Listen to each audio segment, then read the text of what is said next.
আপনারা দেখছেন এক টুকরো পৃথিবীর খবর নিউজ বাংলা। আপনাদের কথা নিউজ বাংলার খবর।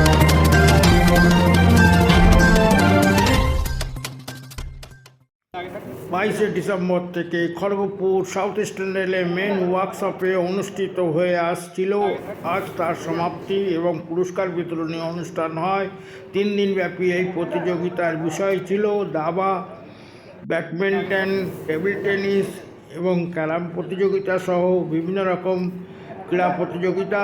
ইন্টার ইয়ারস্পেস অনুষ্ঠিত এই ইন্টার সেকশন ওয়াইজ ক্রীড়া প্রতিযোগিতায় নতুন প্রতিভার সন্ধানে অনুষ্ঠানের সূচনা করেছিলেন 22 ডিসেম্বর ডেপুটি সিই বাবুল বর্মন। এছাড়া রেলের আধিকারিকবৃন্দরা উপস্থিত ছিলেন। আজ সমাপ্ত হয়।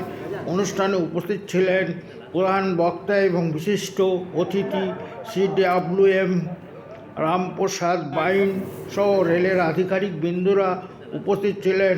বিশিষ্ট জনেরা আজ অনুষ্ঠিত হয় পুরস্কার বিতরণী অনুষ্ঠান। মহিলাদের আলপনা প্রতিযোগিতা সহ মিউজিক্যাল চেয়ার এবং নানা রকম প্রতিযোগিতা অনুষ্ঠিত হয়। আজ দুপুর 3টের পর সমাপ্ত হয়। 3 দিনব্যাপী এই ক্রীড়া প্রতিযোগিতা এবং নতুন প্রতিভার সন্ধানে ভারতীয় রেলের এক উন্নতির শিখরে খেলাধুলার সৌজন্যে এবং সমাজ এবং রাষ্ট্র গঠনে এগিয়ে এসেছে ভারতবর্ষের খড়গপুর रेल।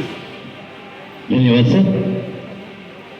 कार्यक्रम को शुरू करने से पहले, क्योंकि ये जो 3 दिन का जो खेल हुआ है,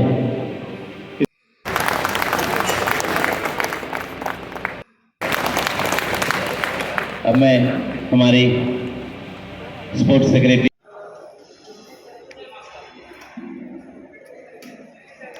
আজ সমাপ্ত অনুষ্ঠানে ব্যাডমিন্টন প্রতিযোগিতার আকর্ষণ ছিল গণেশ কুমার ব্যক্তিগতভাবে চ্যাম্পিয়ন হয় এবং নতুন প্রতিভার সন্ধানে বহু প্রতিভার আবির্ভাব ঘটে। এই ঘটনায় এবং এই খেলাধুলার মাধ্যমে রেল কর্মীদের মধ্যে আনন্দ উৎসাহ দেখা যায়। কৃষ্টি কালচার, ভারতবর্ষের জাতীয় ঐক্য এবং নানা ভাষা নানা মতে যে একটা মিলন আজ দেখা যায় পরিষ্কারভাবে, যে বিভিন্ন রকম ক্রীড়া কৌশলী এবং খেলোয়াড়দের মধ্যে কত সুন্দর উৎসাহিত এক পরিবেশ দেখা যায় খড়গপুর মেন ওয়ার্কশপে। এই বিষয়ে স্পোর্টস অফিসার বাবুল বর্মন ধন্যবাদ জানান সবাইকে। ধন্যবাদ জানান CWM রামপ্রসাদ বাইন মহাশয় এবং আরও বিশিষ্ট জনেরা। ধন্যবাদ। আকর্ষণীয় news reporter Shankar, south Bengal থেকে।